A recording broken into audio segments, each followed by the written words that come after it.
All right, listen, I know we give Coach Prime a lot of crap about a lot of things. I think he's right on this one.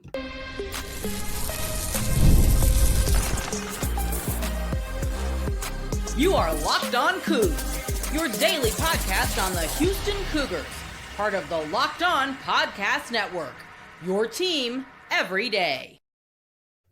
Welcome to Locked On Cougs, the daily podcast all about your Houston Cougars. I'm your host, Houston-born teacher and coach Parker Ainsworth. Whether you're a Houston fan or just a hater who came to stop by, thank you for making Locked On Cougs your first listen of the day. Appreciate making your first listen each and every day here at Locked On Cougs. We'll join the conversation, but you don't know what to say, tell us in the comments down below. When it comes to spring, what about the spring makes you know it's the spring? Is it March Madness? Is it spring football? Is the flowers, the rain, the heat, whatever it is? Tell us in the comments down below. Today's show is brought to you by Nissan. We're going to get into more of that later. We got a lot to get into today as it is the first day of spring practice. Got some stuff to talk about, obviously. There will be a separate, shorter March Madness deal out there, but Houston Cougars basketball programs are getting into the big dance and all of that. Obviously, it's going to be a lot of the content for the month of March. But I want to talk some about players to watch, things to look for in spring. But I think this idea of spring is being challenged, and I really, really like what Deion Sanders is saying. So the spring game is like a very controversial thing right now. A lot of people are debating what to do with spring football practice. You want to get your practice in, get your new players acclimated to the offense, get your new coaches coaching the players in the schemes and stuff like that. Bluntly, you want to get some contact in and get some kind of thud going and that some thud tempo kind of stuff. Get some real football. You're obviously in the weight room a lot. You're obviously in the film room a lot. Getting ready for football. And football is super unique in that you play 12 games and you practice. You could argue you work on your craft for the other 353 days a year. I mean, like, it's really that kind of maniacal. In Nebraska, and I guess Dana Holgorsen, former Houston head football coach, is up there now. They had talked about canceling their spring football game because they didn't want to give video to guys who were trying to transfer out at the end of spring. They didn't want game video. They didn't want that to incentivize guys to take that video and run. They also didn't want guys get upset about reps in the spring game and run, right? And in a modern transfer portal era, I think that's really interesting. But Deion Sanders is proposing that Colorado zigs where others zag, and I'm going to tell you I think Houston should do exactly the same thing. So when you look at what Colorado is doing, they're playing the spring game. They've always been kind of the forefront of this social media kind of deal. They put players' Instagram handles or whatever it was, maybe it was Twitter handles, whatever it was, on the back of their practice jerseys. They're, got a great television staff out there watching their every move. They're posting all the clips on social. They're very loud and boisterous, and that rubs a lot of people the wrong way. Sure, that's fine.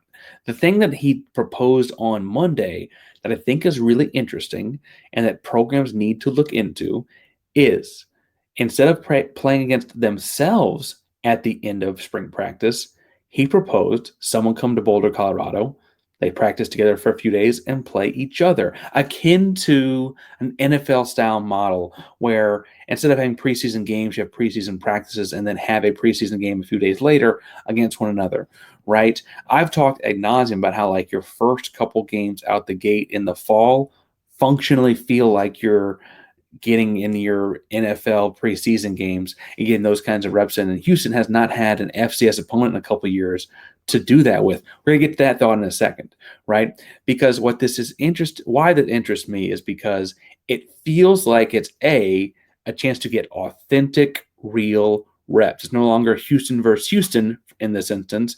It'd be Houston versus UTSA. It'd be Houston versus Rice. It'd be Houston versus somebody different, right? So you can actually practice and build up stuff with guys that don't necessarily, understand the full scheme across them or whatever. It's not quite the same. It feels more game-like in terms of prep and in terms of reps, right? That's really important as far as development goes, right? It's practicing for a game scenario that you kind of go into the summer knowing what you're going to be doing in those game scenarios. I also think, for what it's worth, that the other side of this that makes a lot of sense to me, is those tickets will sell for a lot more than a spring game ticket would.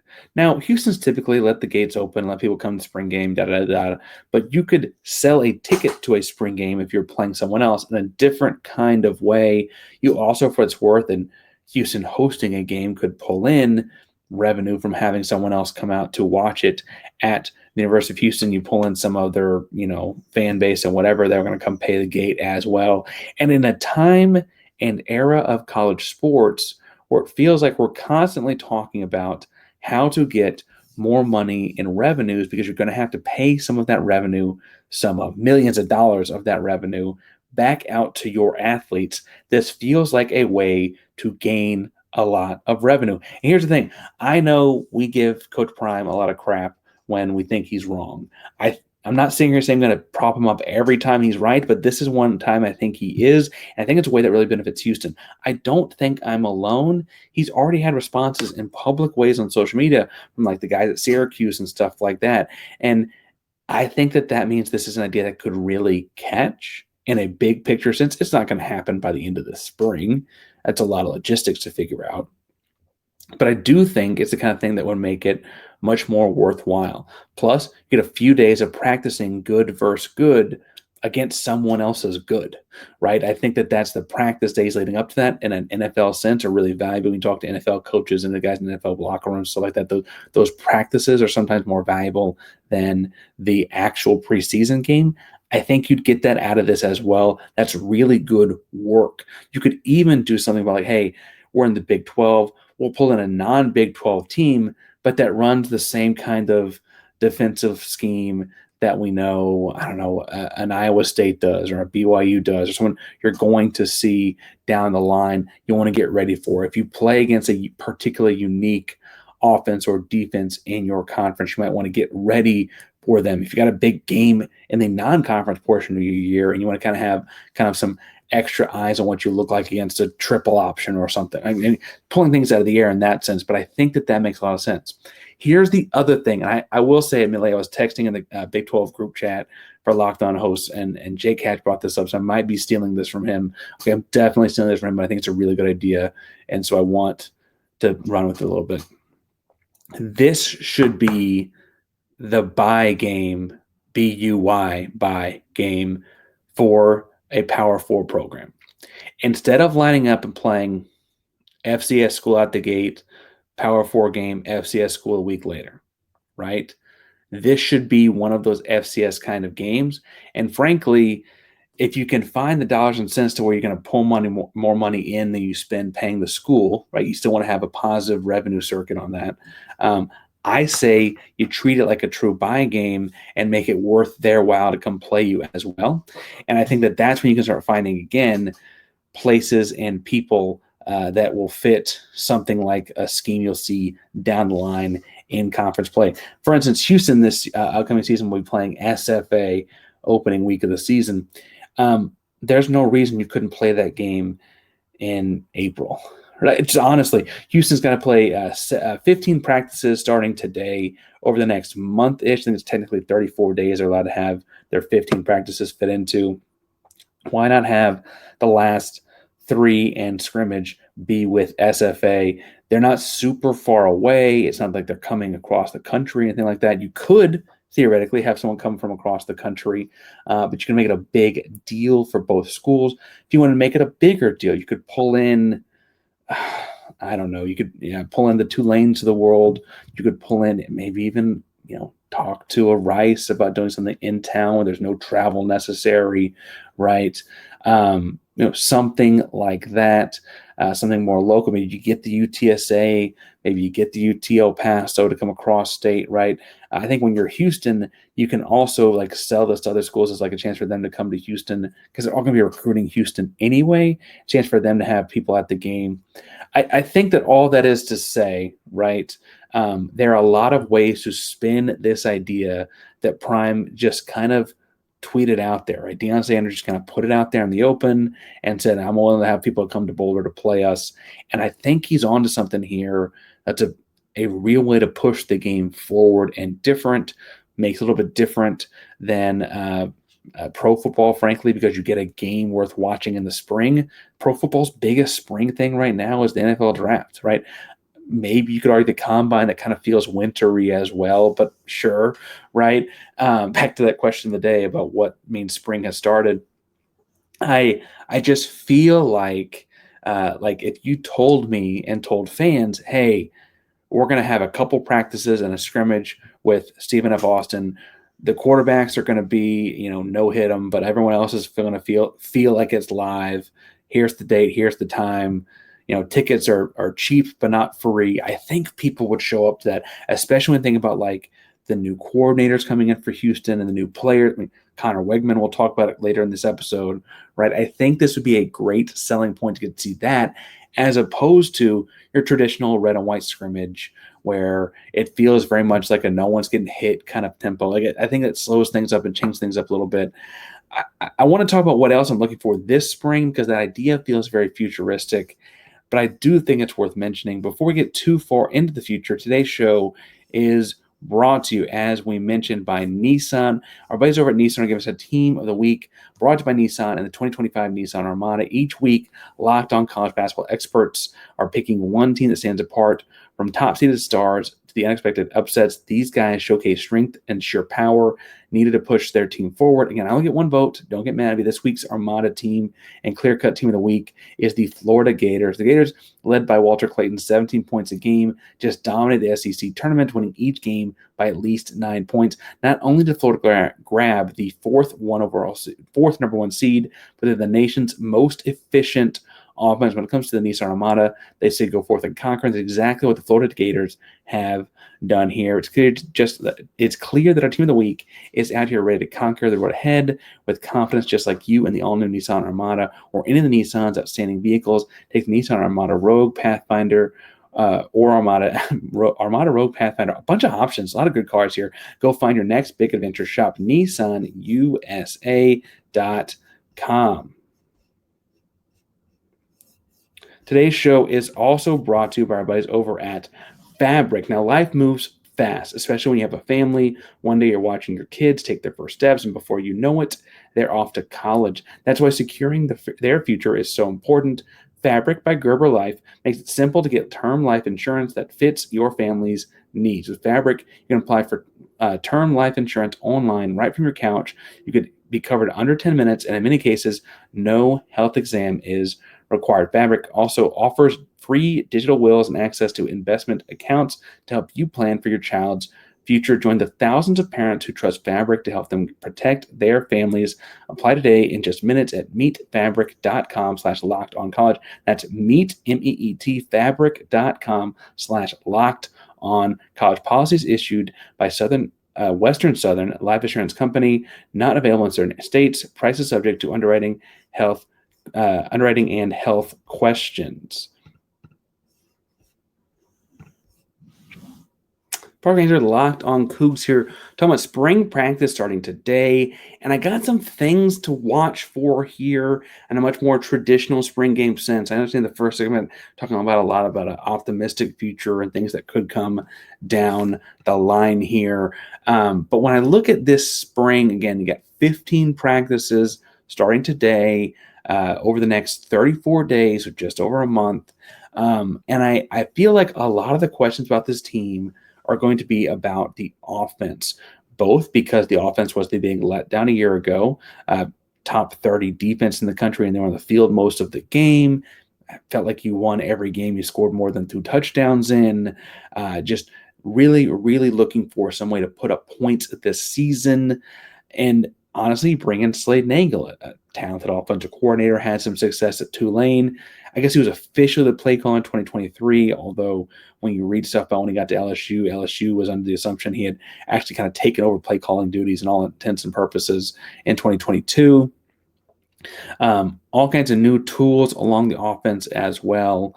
You return a couple key ones like Pancake Hunter and Boogie Johnson, Ray Sanford, etc., Fat Burnett, but you also brought in Conner Weigman as a starting quarterback. You also brought in Austin Carlisle, a talented young freshman quarterback, best high school quarterback in the Houston area for my money best senior high school quarterback in the Houston area for my money last year.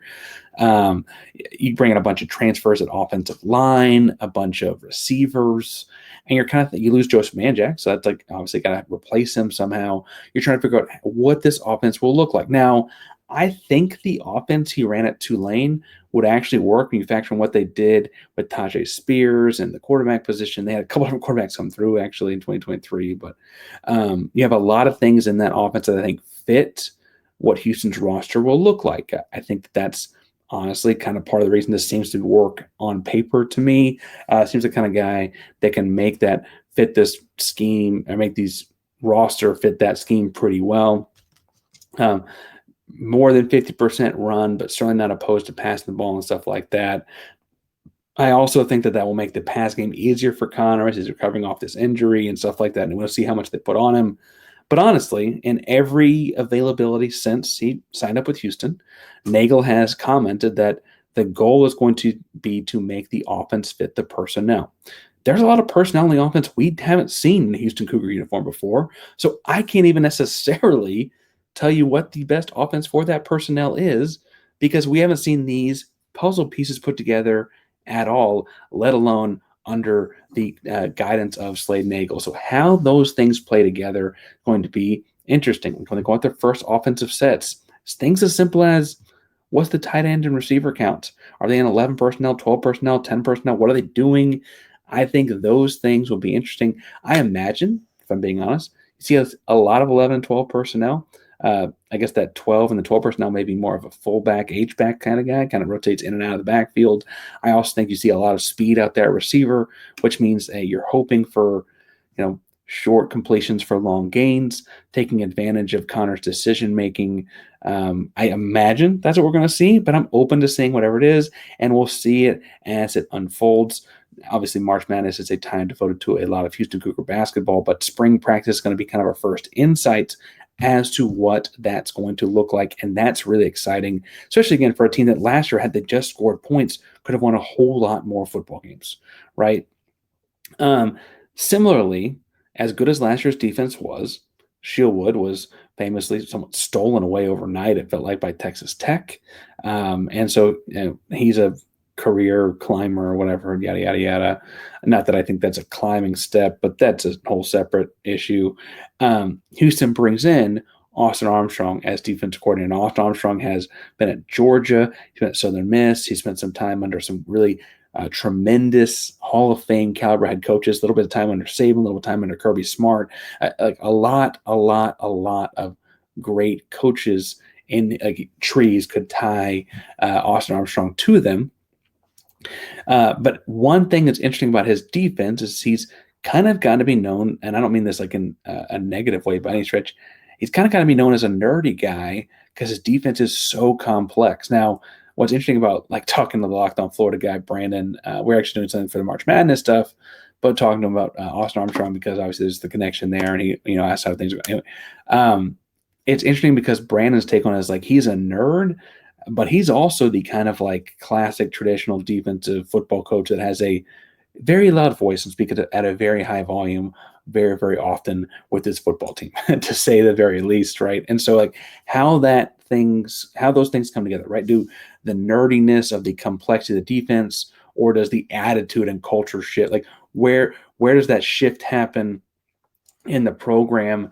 I do, for what it's worth, think that I do think it's important to see where a complex defense starts, because at the end of the day, the thing you do the most is the thing you're going to be the best at. And so you can be as complex as you want, but football coaches know as well as anyone, I'm not reinventing the wheel here. If you do certain drills, certain coverages, certain specifics about technique, if you do those things every single day, those are the things you get better at. And so when you start with them, like install one, are you thinking 4 down with the flex guy off? Or are you thinking, 3 down, the flex guy out in the pattern, right? Like where are you just baselining up on day one install kind of stuff? And kind of that's the part that you're going to be the best at, because you're going to hit it the most times. And what does that base defense look like? Now, he ran a bunch of hybrid looking stuff. Frankly, got to be honest, some of his Florida stuff look like pretty complex coverages with different stuff on one side of the field than the other, which is great if you can run it. If it's complex for you, it's going to be really complex for the quarterback trying to read it, right? But you also have to execute. If it's too complex for you to execute, a broken coverage can be a bad thing, right? And so we'll see what they start with this week at Houston and where they go. I also think we're interested to see like kind of who those hybrid type players are, because Houston had a hybrid type position last year. Austin Armstrong has run a hybrid type guy in his time at Southern Miss and Florida. However, every coach has a different thing they want out of their hybrid guy. Some guys, it looks like, a Jadeveon Clowney when he came through the Houston Texans, right? Some guys, it looks more like a linebacker or a safety. Troy Polamalu, some people would have called a hybrid, just in the back half of the defense, right? And so what does Austin want out of that, and what does Coach Armstrong feel like is necessary to do with that? Now, I talk a lot about the coaches, and I do think with two new coordinators, that's going to be where a lot of people's questions are going into the fall. However, I do want to point out there are a lot of new football players on this team as well, and so we need to get to know them a little bit as well. But first, let's talk about our buddies over at Upwork, because scaling your business requires the right expertise at the right time. And with Upwork, you can find specialized freelancers in marketing, development, design, and more, experts ready to help you take your business to the next level. Upwork gives business flexibility by connecting them with top freelance talent across multiple industries, including IT, AI, web development, marketing. Whether you need extra hands for a project, a long-term partner, Upwork makes hiring simple and affordable. You can find the right talent. If you need someone to help with a marketing campaign, Upwork can find and connect you with a freelance expert who can deliver incredible results. Visit Upwork.com right now and post your job for free. That's Upwork, UPWORK.com,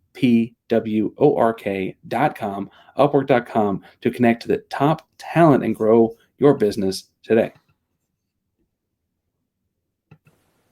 The NCAA tournament is here, and so is the bracket breakdown. Locked On Podcast Network and Amazon Fire TV channels are teaming up to deliver NCAA tournament coverage like never before. Watch studio shows featuring former players and Locked On's local experts as they guide you through every upset, buzzer beater, and bracket matchup. Stream it all for free on Amazon Fire TV channel. Search Bracket Breakdown to see it all for free. It's your team every day. Gotta love the bracket breakdown stuff. I do want to talk some about the players to watch as we get into this. Some of this may feel fairly obvious because obviously I was going to watch the quarterback, and that's how we start this thing, right? Conner Weigman and his injury recovery. If you were not reading things on the internet, if you weren't tuned into the show last week when we mentioned it, if you're missing some aspect of it, the severity of the injury that he was going through last year at Texas A&M got revealed. Was that just last week? God, that feels like so long ago. Basically, after missing a full season the year before, hurt in the 2024 football season, Conner Weigman sustained an injury in like the first game of the year, and ultimately decided he really couldn't stand to not be out there with his teammates for another season. And he ended up just taking a bunch of Toradol shots throughout the season to try and play through it. His play diminished, his injury got a little worse. And ultimately, he loses his job while he's sitting to try and finally let it rest and recover some. And I think, we knew it was bad. The idea of taking a Toradol shot every couple of days if you're admitting you're taking every couple of days, who knows that often you're actually having to take that kind of stuff just to be able to function at your job there, right? And so I do wonder what the long-term effects of that kind of stuff are. And I guess for Houston's future more specifically, how much back is he? What's the recovery look like at this point for Conner Weigman? You kind of, as a new quarterback, need him to get in the system, need him to get thrown with the receivers. You got a bunch of new receivers as well, and the new coordinator, all of those kinds of things. We talked last year about in the spring game, Donovan Smith had to miss the spring game with a hurt shoulder, and ultimately I think that set him back some. I also think it was Deion Chris's job at some point that became very obvious, but missing spring and most of the summer and then having a pitch count in the fall during practice, so to speak, really held him back in a way that I think we'll never really understand. And obviously Deion came in and took the job away. As we look at what Conner's going through, I don't think it's anything quite as severe. everyone acts like he's gonna be all right, and I just wonder what his spring is going to look like. We mentioned like a potentially like marketing the spring game and stuff like that. I bet he's in a don't hit you color for a long, long time, and I bet they call everything near him very, very short. I mean, they don't let people get anywhere near pressuring him in the course of spring, more so than other quarterbacks, even, right? That is all to say that what he looks like will obviously not be 100% of himself relative to what he'll look like in September, but it's also the kind of thing that like I want to know where it is relative to like what we saw last November, right? I want to see his connection with wide receivers. I really like this wide receiver room. Yes, they lost Joe Manjack. Joe Manjack's a talented culture guy that you're going to miss in a lot of ways, but you return Stephon Boogie Johnson. You bring in Harvey Broussard. You return Devin Williams, Jason Ridgel. You return Kobe Young, who you don't get to see a whole lot of. You return Marquis Shoulders. You bring in Amari Thomas. You've got a lot of speed. And I think a good route running too. I mean, Boogie's footwork is second to none. Kobe Young has a bunch of different things in his route package you can keep included there. I don't know what kinds of. I don't like calling players toys because I think it's a little dehumanizing. But I do think that Slade Nagle has a lot of, for lack of a better phrase, toys to play with in this. You got a lot of speed on the field, a lot of guys that can win one-on-one coverage, a lot of guys that can frankly take the top off, meaning the defense doesn't necessarily know where it's coming from. I think it's going to be really important. I want to see how those guys line up, where they line up, and who gets the call, frankly, for the first team, second team, etc. And that thing will always be fluid. I think Boogie will start. I feel pretty confident in that. I think everything I've watched about Harvey Broussard is that he is as well. But like Amari Thomas can make a push. Kobe Young can make a push. Devin Williams had some plays last year. All these guys, right? And so I think there'll be interesting things there. But none of it might matter if you don't block up front. Houston brought in, by my count, what is this, 5 offensive linemen to come in and play these spots. You also return Pancake Hunter, with the highest offensive lineman to ever get recruited to the University of Houston. He's finally turning it, growing into his body. That upperclassman, offensive lineman take a long time to develop. It's kind of turning into his time. You got a lot of stuff going on here, right?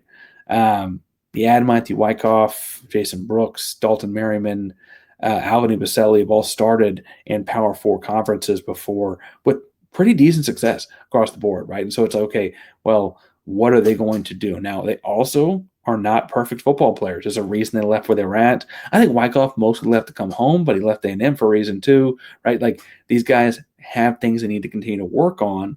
What did those work on areas look like at this point in their development, right? Mackenzie Agnello, right? He dominated at New Mexico. What's it going to look like when he's playing against Power 4 competition, right? What's it going to look like when he steps up and he can't play? I mean, in New Mexico, he could play off 5 spots on the offensive line. I don't know that he'll come in the door and be that dominant at the University of Houston. Where will he find his footing the most comfortable? Is it center? What does that mean about Pancake? Does Pancake play guard? I think they both can, athletically speaking. I don't know. I'd imagine he played Pancake at center and are pulling Agnello in more of a pulling guard kind of role, but I don't really know. We'll see what they look like on I guess later today, on Tuesday, and then going into the rest of the spring. Lots of questions on that side to be answered. We didn't even talk about defensive players. So many guys on that defense to take care of, to watch. We talk more about the spring as more comes out about the spring throughout the spring practices. We also, for what it's worth, have a lot of March Madness stuff to cover as the Houston Cougars look to make the march towards San Antonio for the Final Four. So keep subscribed and check on Locked on Coogs each and every day. Please make sure you first listen each and every day. Hit subscribe to the bell so you know we're live. Locked on Coogs, primarily of the Locked on Podcast Network. It's your team every day. Go Cougs.